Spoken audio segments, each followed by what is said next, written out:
What would you do if the people who were supposed to love your child the most treated him like he didn't belong?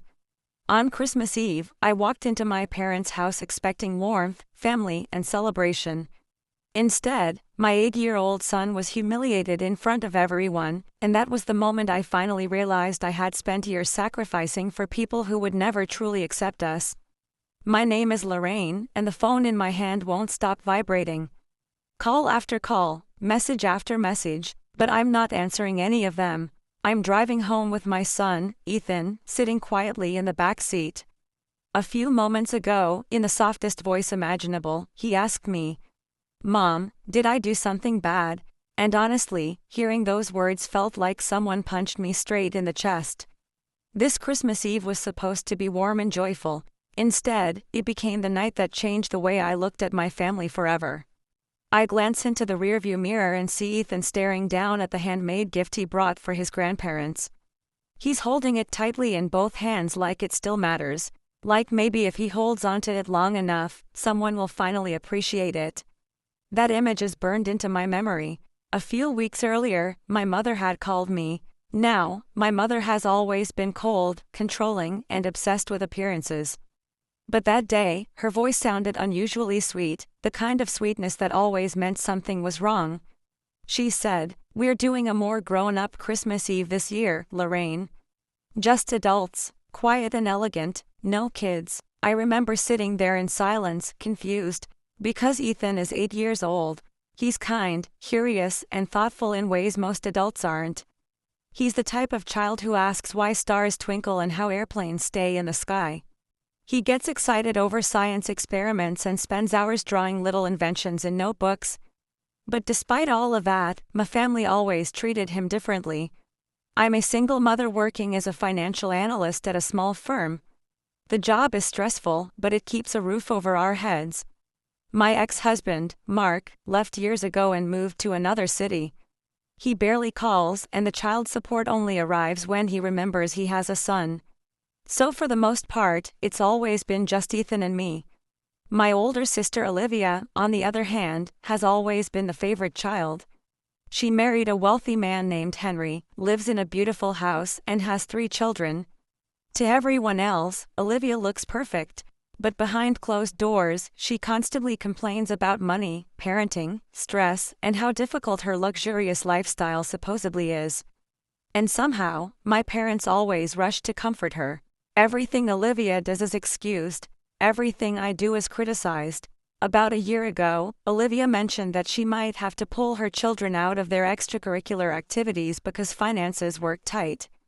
Dance lessons, soccer practice, art classes. I felt bad for the kids, so I stepped in. Every single month, I started paying nearly $800 to cover those expenses. On top of that, I also helped my parents with bills whenever they claimed they were struggling financially. Deep down, I think I believed that if I gave enough, helped enough, sacrificed enough, maybe they would finally accept Ethan and me as part of the family. But little by little, the favoritism became impossible to ignore. One evening, we were having dinner at my parents' house when Ethan excitedly started talking about a science experiment he had done at school. He was explaining how electrical circuits worked, completely fascinated by it. Before he could even finish, my mother interrupted him with an annoyed sigh. "Ethan, do you have to go on and on like this? It's exhausting." The room went silent, and at almost the exact same moment, Olivia's youngest child knocked over an entire glass of juice onto the table. My mother immediately laughed and said, "Oh sweetheart, accidents happen." That was the moment I truly noticed the difference. Ethan was treated like an inconvenience. Olivia's children were treated like treasures. Still, I ignored the feeling. I convinced myself I was overthinking things. Then Christmas Eve arrived. Earlier that day, Ethan asked me if he should bring the gifts he made for his grandparents. He had spent hours making handmade Christmas cards with little snowflakes, reindeer, and handwritten notes inside. He was so proud of them, and I couldn't bring myself to tell him that he might not even be wanted there. So instead, I smiled and told him to keep them ready. The truth was, I had no babysitter, no backup plan, no one else to leave him with. So I made a decision. I dressed him in his favorite green sweater with the little snowman stitched on the front, and together we drove to my parents' house. But the second we pulled into the driveway, I knew something was wrong. Cars were lined up everywhere. The house was glowing with lights, music, and noise. This wasn't some quiet adults-only gathering. This was a full Christmas celebration, and when we walked inside, the scene confirmed it instantly. Olivia's kids were running through the house screaming and laughing. Wrapping paper covered the floor. Christmas music played loudly in the background. It looked like a perfect family holiday, just not for us. The moment my mother saw Ethan standing beside me, her face changed. "Lorraine," she said stiffly, "we weren't expecting you to bring him." I stared at her in disbelief. "You told me there wouldn't be any kids here." She adjusted the tray in her hands and coldly replied, "These kids know how to behave." Olivia stood nearby and nodded in agreement. I felt my stomach drop. Then Ethan quietly whispered, "Mom, I can wait in the car if they want."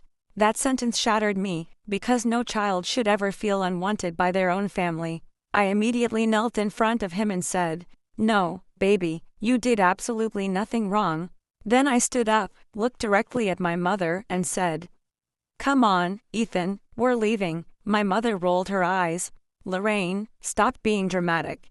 My father added, "You're making everyone uncomfortable," and Olivia just stood there acting irritated, like we were ruining her perfect evening. But for the first time in years, I didn't care what they thought. I took my son's hand and walked straight out the door. The second we got into the car, my phone exploded with calls and messages. I ignored all of them. Then I opened our family group chat and typed one sentence: "Don't contact me when the payments stop. You made your choice tonight." And I hit send. By the time Ethan and I got home, I had more than 50 missed calls. I still didn't answer. Instead, I helped Ethan change out of his sweater, made him hot chocolate, and put on his favorite Christmas movie. Before he fell asleep, I kissed his forehead and reminded him that we were a family and that real family loves and protects each other.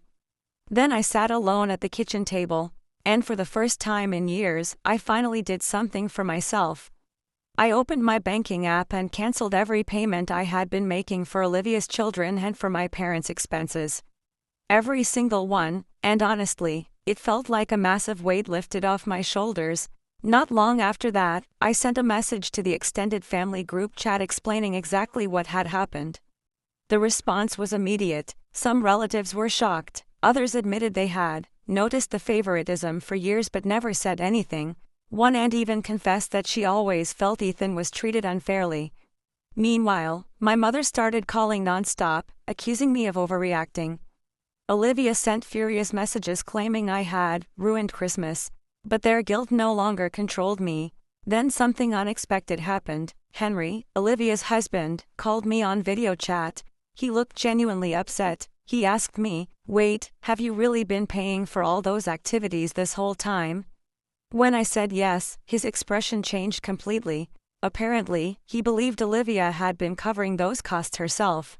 That was why their finances had been strained. He turned the camera slightly, and I could see Olivia in the background crying and trying to grab the phone away from him. Henry looked exhausted. Then he quietly said, "So my wife lied to me, and my in-laws knew about it?" I told him the truth. Yes, they knew. After that conversation, everything started falling apart inside my parents' house. Relatives began asking difficult questions. My mother tried claiming it was all a misunderstanding.